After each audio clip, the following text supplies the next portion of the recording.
सलाम दफना दिया गया। सैयदना उमर फारूक रदी अल्लाह ताला अन्हु की शहादत के 63 साल के बाद उनका पांव मुबारक जितना जाहिर हुआ था वो बिल्कुल सही हालत में था। ये सही बुखारी में, कोई अफसाने नहीं मैं पढ़ रहा मौलवियों की तरह, ये सारे हवाले मेरे बुखारी मुस्लिम चल रहे हैं। अल्लाह अकबर। तो भाइयों, इन दलाइल की रोशनी में ये बात बिल्कुल क्लियर हो गई और पूरी उम्मत का इस पर इजमा है कि अंबिया किराम अलैहिस्सलाम को भी वफात के बाद शुहदाए किराम की तरह प्रोटोकॉल हासिल है, बल्कि अंबिया किराम अलैहिस्सलाम की जिंदगी शुहदा से अफजल दर अफजल दर अफजल दर अफजल है। शहीद तो होता ही वो है जो अपने नबी के कलमे के लिए जान दे देता है, और ये बात भी लॉजिकल है। जो पीएचडी डिग्री होल्डर है वो मैट्रिक तो हो गई, तो शहीद को आप मैट्रिक लेवल पे समझ लें, क्योंकि 4 दर्जे हैं ना, तो चौथे दर्जे तीसरे दर्जे पे आते हैं। तो अंबिया इकराम अलैहिस्सलाम को तो बदरजा उला ये प्रोटोकॉल अल्हम्दुलिल्लाह इस हवाले से हासिल है।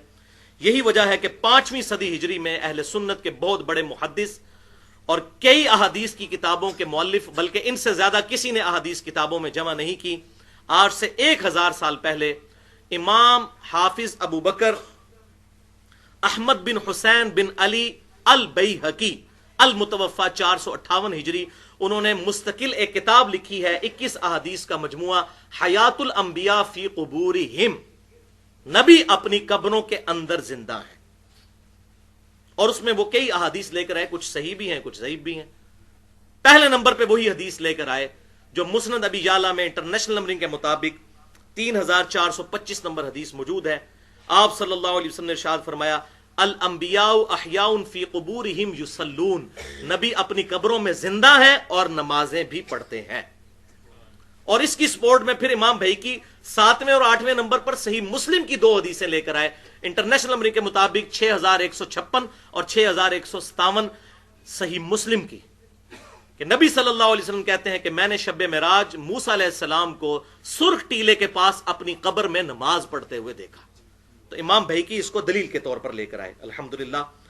और फिर उन्होंने इस किताब को कंक्लूड करते हुए अपना अकीदा बिल्कुल वाज़े अल्फाज के अंदर लिख दिया, जिसमें कोई एम्बिगुइटी है ही नहीं, कोई मुशाबा लग ही नहीं सकता, जिसको मैं जरा वो पंजाबी में कहता हूं बिल्कुल नंगी बात उन्होंने कर दी,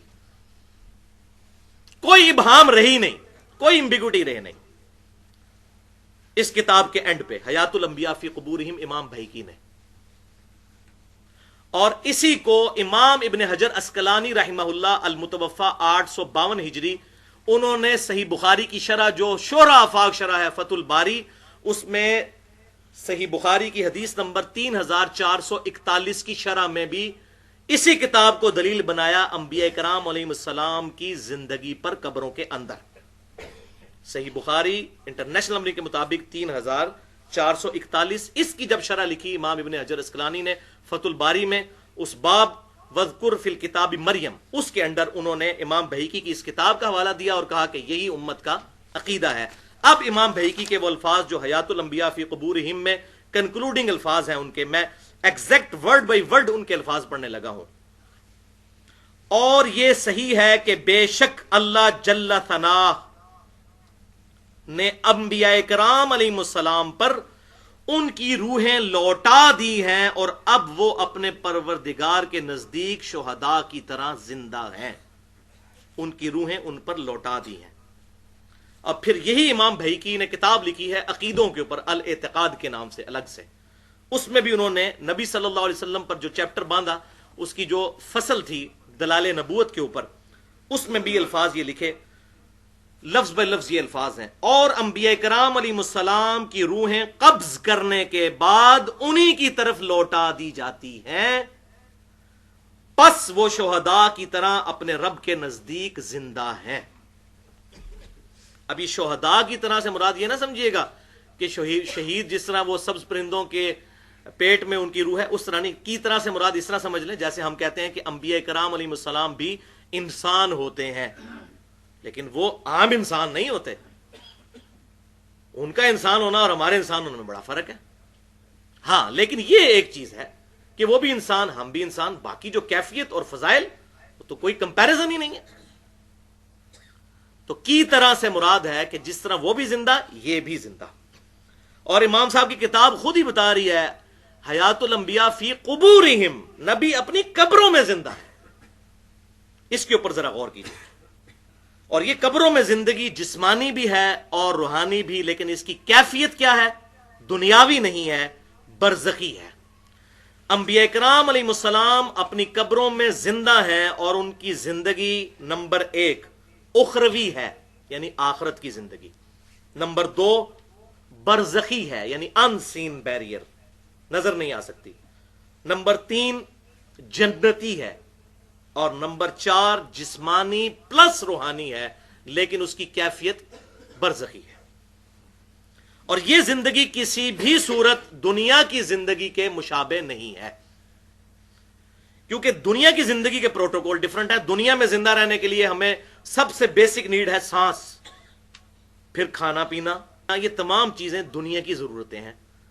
لیکن آخرت کی زندگی میں کوئی ایسی چیز نہیں. دنیا میں بیت الخلاء بھی جانا پڑتا ہے، جبکہ صحیح مسلم میں حدیث ہے کہ جنتی جب کھانا کھائیں گے جنت کا تو ایک خوشبودار ڈکار آئے گی، ان کا سارا کھانا ہضم ہو جائے گا، کوئی پیشاب پخانے کی حاجت ہی نہیں رہے گی. دنیا کی زندگی اور آخرت کی زندگی میں بڑا فرق ہے.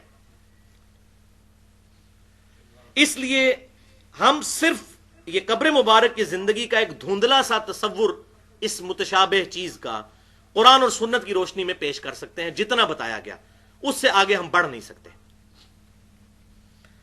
اب اگر کوئی شخص یہ چاہے کہ قبر مبارک کھود کر آپ صلی اللہ علیہ وسلم کو دیکھنا چاہے کہ آپ صلی اللہ علیہ وسلم کی قبر مبارک میں زندگی کیسی ہے، تو اس کو آبزرو نہیں کر سکتا. یہ نہ سمجھیے گا جیسے ہم تہ خانے میں بیٹھ جائیں تو آپ صلی اللہ علیہ وسلم بھی قبر مبارک میں اسی طریقے سے اسی طرح کی زندگی گزار رہے ہیں. وہ ان سین بیریئر ہے، وہ ہمیں نظر نہیں آ سکتا. لہٰذا اگر قبر مبارک کھودی جائے گی تو آپ صلی اللہ علیہ وسلم ہمیں اسی لیٹی ہوئی حالت میں ہی نظر آئیں گے جیسا کہ آپ صلی اللہ علیہ وسلم کو دفن کیا گیا تھا. وہ آپ کی ایکٹیویٹیز کو ہم اس دنیا میں آبزرو نہیں کر سکتے. ایون یہاں فرشتے میرے دائیں بائیں میں اس کو آبزرو نہیں کر سکتا، لیکن اس کا یہ مطلب تو نہیں یہ غیب کی چیزیں ہیں، میری نظروں سے ضرور اولجھل ہیں. بلکہ دنیا کے اندر بھی کئی چیزیں ہیں، الیکٹرو میگنیٹک ویوز ہیں، ہم ان کو نہیں آبزرو کر سکتے فزیکلی خود. ہاں تجربات سے چیزیں پتہ چلی ہیں، وہ بھی اب پتہ چلی ہیں جس کے اوپر یہ پوری موبائل ٹیکنالوجی پوری دنیا کی چل رہی ہے، سیٹلائٹ کی. تو اس کو آپ اس طرح سمجھ لیجئے کہ جیسا کوئی شخص دنیا میں سویا ہوا ہوتا ہے اور اس کو خواب دکھایا جاتا ہے اور اس کے اوپر کوئی کیفیت طاری ہوتی ہے، تو پاس کھڑا شخص اس کو وہ لیٹی ہوئی حالت میں دیکھے گا، لیکن وہ شخص ان تمام کیفیات سے گزر رہا ہوتا ہے. یہ میں سمجھانے کے لیے بات کر رہا ہوں. بالکل اس طریقے سے انبیاء کرام علیہ السلام اپنی قبروں میں لیٹی ہوئی حالت میں نظر آئیں گے، لیکن ان پہ جو کیفیات گزری ہوں گی وہ ہم نہیں دیکھ سکتے. وہ ان سین بیریئر ہے. سورہ المومنون آیت نمبر 100 وَمِن وَرَائِهِمْ بَرْزَخٌ إِلَى يَوْمِ يُبْعَثُونَ، اور ان کے مرنے سے لے کر قیامت کے دن تک اٹھائے جانے تک برزخ ہے، ان سین بیریئر. یہی وجہ ہے کہ امام ابن حجر اسقلانی رحمت اللہ علیہ نے فتح الباری کے اندر صحیح بخاری کی شرح لکھتے ہوئے انٹرنیشنل نمبر کے مطابق 4042 نمبر حدیث کے نیچے یہی الفاظ لکھے. ایگزیکٹ ورڈ میں پڑھنے لگا ہوں. لِأَنَّهُ بَعْدَ مَوْتِهِ، اور بے شک یہ کہ آپ صلی اللہ علیہ وسلم اپنی موت کے بعد وَإِن كَانَ حَيًّا، اگرچہ کہ زندہ ہے، فَهِيَ حَيَاتٌ أُخْرَوِيَّةٌ، لیکن یہ زندگی اخروی ہے. لا تشبہ الحیات الدنیا، اس کو دنیا کی زندگی کے ساتھ کوئی مشابہ نہیں ہے، دنیا کی زندگی سے مختلف ہے.